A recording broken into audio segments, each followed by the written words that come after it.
Students, states of matter को discuss करने से पहले हम थोड़ा सा रिवाइज कर लेते हैं कि मैटर क्या है। मैटर हम पढ़ चुके हैं students, anything that occupy space and have मास। अब मैटर किन चीजों से मिलकर बना होता है? मैटर या तो उसके कॉन्स्टिट्यूएंट पार्टिकल्स होंगे दैट आर एटम्स या मॉलिक्यूल्स या फिर आयंस हो सकते हैं, और तीनों का मिक्सचर भी हो सकता है। स्टूडेंट्स, अरेंजमेंट की बेस पे मैटर की 4 स्टेट्स एग्जिस्ट करती हैं। कौन सी हैं देखते हैं। 4 स्टेट्स में पहली state that is solid, liquid, second one gas and fourth state that is plasma. Students, जब मैटर में कॉन्स्टिट्यूएंट पार्टिकल्स एक दूसरे से बहुत ज्यादा क्लोज होंगे तो तब हम क्या कहते हैं? That state is the solid state. ऐसी स्टेट जिसमें एटम, मॉलिक्यूल्स और आयंस एक दूसरे से बहुत ज्यादा क्लोज होते हैं, इस तरह की स्टेट को हम क्या कहते हैं? Solid state. अब लिक्विड स्टेट की बात करें तो यहाँ पर एटम्स या मॉलिक्यूल्स, इनके दरमियान स्पेस ज्यादा होती है as comparison to solids. Liquids में इस तरह से स्पेस ज्यादा है सॉलिड्स के कंपैरिजन में। अब गैस की बात करें तो गैस में के मॉलिक्यूल्स के दरमियान सॉलिड और लिक्विड दोनों से स्पेस काफी ज्यादा है। ये अगर गैस जार है, इस तरह से ये देख लें, ये गैस मॉलिक्यूल्स एक दूसरे से बहुत ज्यादा दूर हैं।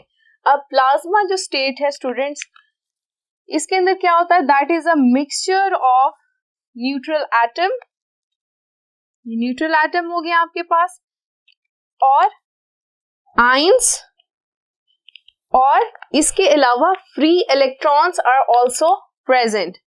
इस मिक्सचर को हम क्या कहते हैं? That is the plasma. Mixture of neutral atoms, positive ions and free electrons, इस तरह के मिक्सचर को आप क्या कहते हैं? प्लाज्मा कहते हैं। These are the 4 states of matter. Students, अगर हम अपनी सराउंडिंग को ऑब्जर्व करें तो हम देखते हैं कि हमारी सराउंडिंग में जो मोस्ट अबंडेंट स्टेट मैटर की एग्जिस्ट करती है दैट इज सॉलिड। अगर हम एक क्लासरूम को ऑब्जर्व करें तो आप उसकी सराउंडिंग में देखेंगे ये जो बोर्ड है दैट इज सॉलिड, मेरे हाथ में मार्कर है ये भी सॉलिड है, इसी तरह से डस्टर वो भी सॉलिड होगा। इवन के जो चेयर्स टेबल्स हैं वो भी क्या हैं? सॉलिड स्टेट में एग्जिस्ट करती हैं। अर्थ में अगर हम सराउंडिंग की बात करें तो वहां पर सराउंडिंग में हमने देखा है कि सॉलिड स्टेट वो अबंडेंट होती है। इसी तरह से सिंपलेस्ट स्टेट ऑफ मैटर हम गैस को कंसिडर करते हैं। स्टूडेंट्स, अब आप देखेंगे सराउंडिंग में जो लिक्विड स्टेट है ये बहुत ही, इसकी जो रेंज है वो शॉर्ट रेंज है। टेम्परेचर रेंज होती है लिक्विड स्टेट की बहुत ही कम होती है। इस वजह से सराउंडिंग में हमें सॉलिड ज्यादा अबंडेंट नजर आता है as comparison to liquid and gas. ये वजह क्यों है कि क्यों जो लिक्विड है उसकी शॉर्ट रेंज है, आइए देखते हैं। स्टूडेंट्स, अब आप यहाँ पर देखें कि सॉलिड्स को अगर हम हीट करेंगे, उसका टेम्परेचर इंक्रीज करेंगे तो क्या होगा कि सॉलिड जो है वो लिक्विड स्टेट में कन्वर्ट हो जाएगा, और लिक्विड को फर्दर हीट करने से वो गैस स्टेट में कन्वर्ट हो जाएगा। अब इसका रिवर्स फिनोमेना करेंगे, गैस को अगर हम कंप्रेस करेंगे तो वो किस में कन्वर्ट हो जाएगी? लिक्विड में कन्वर्ट हो जाएगी, और लिक्विड का फर्दर टेम्परेचर कम करने से वो सॉलिडिफाई हो जाएगी। आइए स्टूडेंट्स, इन तीनों स्टेट्स की हम डिटेल डिस्कशन करते हैं और इनको फर्दर एग्जांपल से स्टडी करते हैं। जी students, properties of solid, liquid और गैस को डिस्कस करने से पहले आइए स्टूडेंट्स इनका स्ट्रक्चर देखते हैं। सॉलिड का स्ट्रक्चर आपके सामने अगर आप ऑब्जर्व करें तो यहाँ पर एटम्स या मॉलिक्यूल्स एक दूसरे से बहुत ज्यादा क्लोज हैं, कॉम्पैक्ट या अरेंजमेंट है due to very strong intermolecular force. Intermolecular force क्या होती है? The force of attraction present between two molecules, जो इन्हें आपस में जोड़े रखती है। लेकिन हम देख रहे हैं कि यहाँ एटम्स के दरमियान इंटरमोलेक्युलर डिस्टेंस जो है वो नेग्लिजिबल है। इंटरमोलेक्युलर डिस्टेंस हम किसे कहते हैं? 2 एटम्स या मॉलिक्यूल्स के दरमियान जो स्पेस मौजूद होती है उसे हम इंटरमोलेक्युलर डिस्टेंस कहते हैं। तो सॉलिड्स के केस में ये नेग्लिजिबल होगा। अब लिक्विड्स को डिस्कस करते हैं। तो यहाँ आप देख रहे हैं कि मॉलिक्यूल्स के दरमियान intermolecular distance as comparison to solids ज़्यादा है, लेकिन इनके दरमियान इंटरमोलेकुलर फोर्स जो है वो कम है, या आप कह लें लेस स्ट्रॉन्ग है as comparison to solids.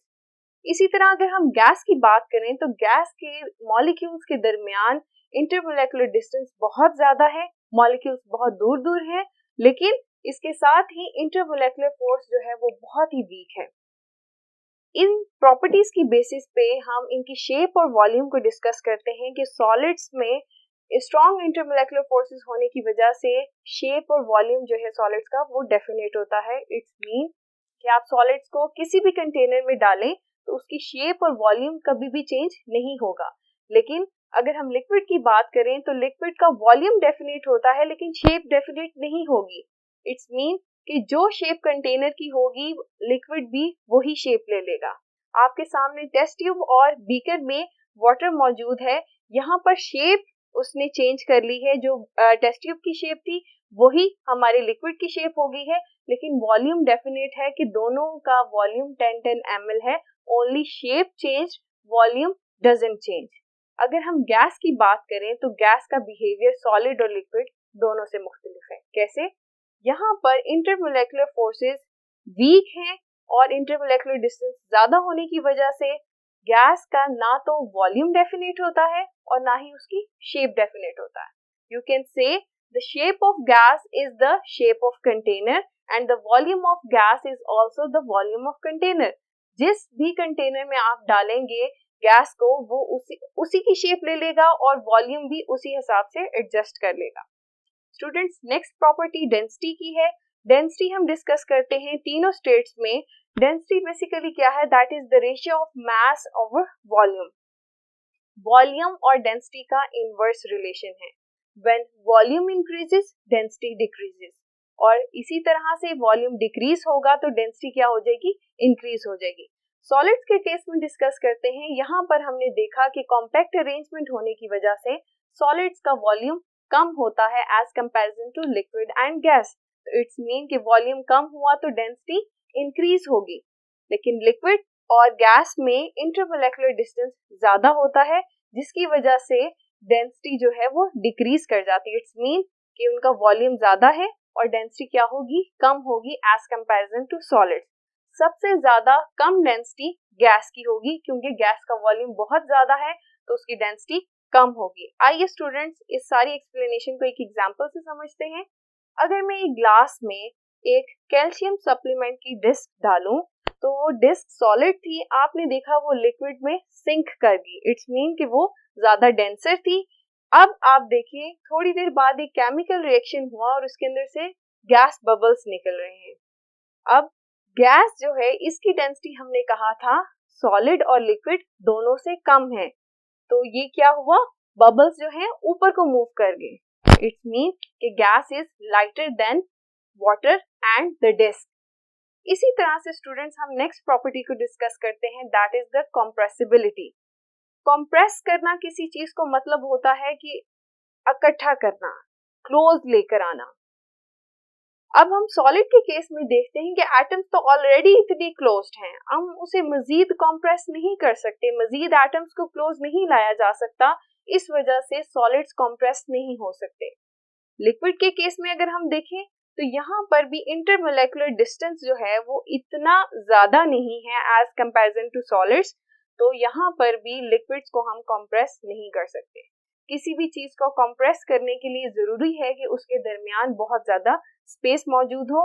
Gas के मॉलिक्यूल्स की तरफ अगर हम देखें तो यहाँ पर बहुत ज्यादा स्पेस मौजूद है बिटवीन टू मॉलिक्यूल्स, तो हम गैस को इजीली कंप्रेस कर सकते हैं बाय अप्लाइंग द प्रेशर। आप देखें जब हमने प्रेशर अप्लाई किया तो गैस कंप्रेस होगी, जब हम मजीद प्रेशर अप्लाई किया तो गैस का वॉल्यूम डिक्रीज हो गया। इट्स मीन कि on increasing the pressure volume of the gas will be decrease.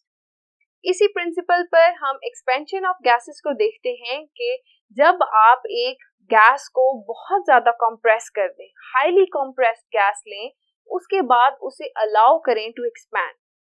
If you allow a highly compressed gas to expand, तो रिजल्ट क्या होता है, कूलिंग कॉज होती है और इस फिनोमेना को हम क्या कहते हैं, जोन्स-थॉमसन इफेक्ट। स्टूडेंट्स इस इफेक्ट को आप डिटेल में पढ़ेंगे, आगे आपका टॉपिक आएगा लिंड्स लिक्विफेक्शन मेथड, उसके अंदर इस इफेक्ट को आप डिटेल में डिस्कस करेंगे।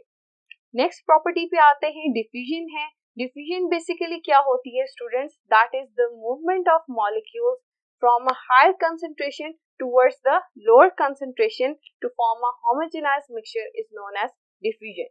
डिफ्यूजन के केस में स्टूडेंट्स मॉलिक्यूल्स की मोशन बहुत ज़्यादा इंपॉर्टेंट है कि अगर हमने किसी मैटर की स्टेट में डिफ्यूजन का प्रोसेस देखना है तो वहाँ पर मॉलिक्यूल्स की मूवमेंट हम पहले डिस्कस करेंगे।